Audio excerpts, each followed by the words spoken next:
ஓம் ஸ்ரீ க்ரீ ஸ்ரீம் கமலே கமலாலயே பிரசீத பிரசீத ஸ்ரீ க்ரீ ஸ்ரீம் ஓம் மகாலட்சுமி நமோ நமக. இந்த ஒரு மந்திரத்தை சொல்லும் பொழுது மகாலட்சுமியோட அம்சம், அந்த லக்ஷ்மி கடாட்சம் நமக்கு வர ஆரம்பிக்கும். அதே மாதிரி ஓம் மகா தேவேச்சு வித்மகி விஷ்ணு பத்னேச்சு தீமகி தன்னோ லக்ஷ்மி பிரஜோதிகாத் இந்த மந்திரத்தை சொல்லும் பொழுதும் லக்ஷ்மி கடாட்சம் வரும்.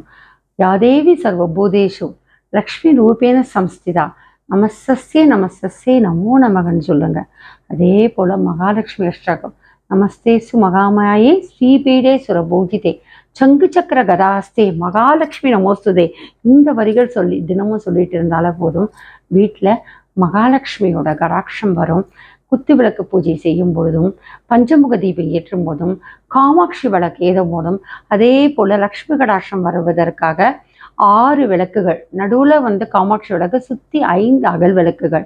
இந்த அம்சத்தோட நீங்கள் நெய் விளக்கு ஏற்றும் போது அந்த நெய்யினுடைய வாசம் மகாலட்சுமியோட அம்சத்தை தரும். அந்தி சாகின்ற நேரத்தில், அதே போல் காலையில் பிரம்ம முகூர்த்த நேரத்தில் மகாலட்சுமிக்கு தாமரத்தண்டு போட்டு நெய் தீபம் ஏற்றும் போது லக்ஷ்மி கடாட்சம் தரும். பணக்காரங்களுக்கு தான் நெய் தீபம் கிடையாது. 10 ரூபாய்க்கே சில சாஷியில் தூய்மையான நெய் கிடைக்கிது. அது 2 அகல் தீபத்துக்கு வரும். அந்த சுகந்தமான நம்ம ஒரு நாளைக்கு நம்ம ஒரு குறைஞ்சபட்சம் ஒரு தனி மனிதன் வாழ்க்கைக்கு 200 ரூபாய் இல்லாமல் நம்மளோட வாழ்க்கையை நம்ம நடத்த முடியாது. 100 ரூபாவது தேவை. அதில் ஒரு 10 ரூபாய் செவ்வாய் வெள்ளிக்கிழமையாவது 10 ரூபாய்க்கு ஒரு நெய் தீபத்துக்கு அந்த சேஷை நீங்கள் வாங்கினீங்கன்னா ஒரு ஜோடி தீபத்தை நம்ம ஏற்றலாம். அவ்வளோ நறுமணமுடைய நெய் கிடைக்கும். கோயில் வாசல்னா ஒரு டப்பிக்குள்ளே கிடைக்கும். அதெல்லாம் தூய நெய் கிடையாது. பசு நெய்யே 10 ரூபாய் சேஷை நல்லா விற்கும். அந்த நெய் தீபம்ன்றது சுகந்த மனத்திற்காக, உசத்த இதுக்காக இல்லை, உசந்த குடியாக்குவதற்காக. தாமரத்தண்டு தீபம் அல்லது பஞ்சு தீபத்தில் அந்த நீங்கள் இந்த விளக்கை ஏற்றி அம்பிகையை மகாலட்சுமி நீங்கள் வழிபடும் பொழுது ஓம் நமோ நாராயண, ஓம் வாசுதேவாய நமக, ஓம் கிருஷ்ணம் வந்தே ஜெகத்குருன்னு சொல்லி மகாலட்சுமி தாயாரை வழிபடுங்க. கோச்சார ரீதியாக நீங்கள் எவ்வளோ வறுமையில் இருந்தாலும், ஏழநாட்டு சனி, அஷ்டம சனி, அது மாதிரி நல்ல கோடீஸ்வராக இருக்கும். கண்டதுக்கு நம்ம சுற்றி நிலம் நீச்சை எல்லாமே நிறைய செல்வம் இருக்கும். பெரிய பெரிய மல்டிநேஷனல் கம்பெனி ஷேர்ஸ் எல்லாம் நம்ம கையில் இருக்கும். ஆனால் தரித்திர நாராயணா இருப்பாங்க. ஏன்னா கோச்சார ரீதியாக மாறுபடும். அதே மாதிரி தான் பிறவிலேயே நம்ம நிறைய ஏழ்மை வறுமையான குடும்பத்தில் இருப்போம். ஆனாலும் இந்த மந்திரங்களை சொல்வதன் மூலமாக, குறிப்பாக மகாலட்சுமி உம் திருமகளே போற்றின்னு நினைப்பதன் மூலமாக, உம் ஸ்ரீம் என்ற பீஜ மந்திரத்தின் மூலமாக மகாலட்சுமி வழிபடும் போது இந்த கோச்சார ரீதியாக நமக்கு அந்த சுழற்சியில் வரும்பொழுது அம்பிகை ஆதிலக்ஷ்மி அன்னை வரலட்சுமி தாயார் நமக்கு நம்மளோட வாழ்க்கையில் படி ஏற்றுவாங்க. எவ்வளோ கஷ்டம் இருந்தாலும் ஒவ்வொரு படிநிலையாக வசந்தக்கூடியாக ஏற்றுவார்கள். அதுதான் கர்மாவுடைய சிறப்பம்சம். அது மகாலட்சுமியை வழிபடுகின்ற ஒரு அம்சம் கோள்களில். ஏன்னா எல்லாருக்குமே பணம் மட்டும்தான் பிரதானம். ஒரு கோயில் கட்டினாக்காட பணம் தேவை. வந்த பிறகுதான் அந்த பிலாசபி தத்துவமும் இறைசக்தி வெளிப்படும்.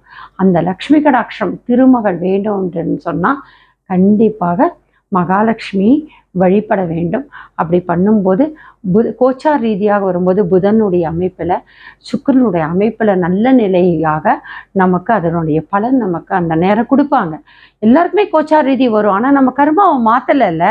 அப்போ அந்த புதன் சுக்கிரன் கோச்சார் ரீதி அமைப்பு நன்மையை தராது. மைனஸ் இன்ட்டு மைனஸ் திருப்பி ப்ளஸ்ஸே ஆகும், மைனஸே ப்ளஸ் ஆகும். ஆனால் போன ஜென்மாவுடைய கர்மா மைனஸ் ஆகிறது. இந்த ஜென்மத்தினுடைய நம்மளுடைய செயல்பாடுகள் மகாலட்சுமி வழிபடுகின்ற நேரத்தில் ப்ளஸ் ஆகும்போது மைனஸ் இன்ட்டு ப்ளஸ் திருப்பியும் நமக்கு ப்ளஸ்ஸு தான் வரும், பாசிட்டிவாக தான் நமக்கு வரும். அதுதான் மகாலட்சுமியோட வழிபாடு. கண்டிப்பாக அதனால தான் ஆதிசங்கரர் கனகமழை பொழியிறாங்க அந்த ஏழ்மையான வீட்டுக்கு. குச்சேலருக்கு ஒரு படி அவளில் கிருஷ்ணர் அவ்வளோ அத்துணை அளவுக்கு லக்ஷ்மி கடாட்சத்தை கொடுக்குறாங்க. மகாலட்சுமி தாயாரை நித்திய வாசி நித்திய லக்ஷ்மியை பரிபூர்ண கடாட்சத்தை வரலட்சுமி தாயார் வழிபடுங்க. உங்களுக்கு கோச்சார் ரீதியாக கோள்கள் சுழற்சியில் புதன் பகவானும் சுக்கிர பகவானும் மகாவிஷ்ணு மகாலட்சுமி உங்களுக்கு நல்ல வளம் போகத்தோடு வாழ வைத்து, உங்களை தொழிலிலும் செய்தொழிலில் சிறக்க வைத்து, உயர் பதவிகளில் வகிக்க வைத்து, நமக்கு ஒரு நல்ல ஒரு நிரந்தரமான தொழிலும் நிரந்தரமான ஒரு வருமானத்திற்கும் அந்த அம்பிகை கண்டிப்பாக படி அளப்பாங்க. பூமி தாயில பிறக்கின்ற ஒவ்வொருத்தருக்கும் படி அளவு. அதுக்கு மேல பேராசையா ஆசைப்படுறவங்களுக்குன்னா தெரியாது. ஆனா நம்முடைய வாழ்க்கையினுடைய நல்லபடியா வாழ்வதற்கு மகாலட்சுமி தாயார் வழிபடுவாங்க. கோச்சார ரீதியாக உங்க கோள்களுடைய அமைப்பு நன்றபடியாக இருந்து கடனில்லா வாழ்க்கையிலிருந்து நீங்க மீண்டு வரணும் என்று சொன்னால் மகாலட்சுமி தாயாரை வழிபடுங்க. அஷ்டோமன் தேடையில இணைங்க. தெய்வத்துடன் கூடிய தத்துவார்த்தமான ஜோதிட கருத்துக்கள் தான் உங்களுக்கு கிடைக்கும். உண்மையை உண்மையும்படி சொல்ல வேண்டும் என்ற கருத்துல தான் நம்மளுடைய கர்மாவை உணர்ந்து நம்ம வாழ்கின்ற வேண்டும் என்ற அடிப்படையில தான் என்னுடைய வார்த்தைகளும் சொல்லும் செயலும் நினைக்கும்.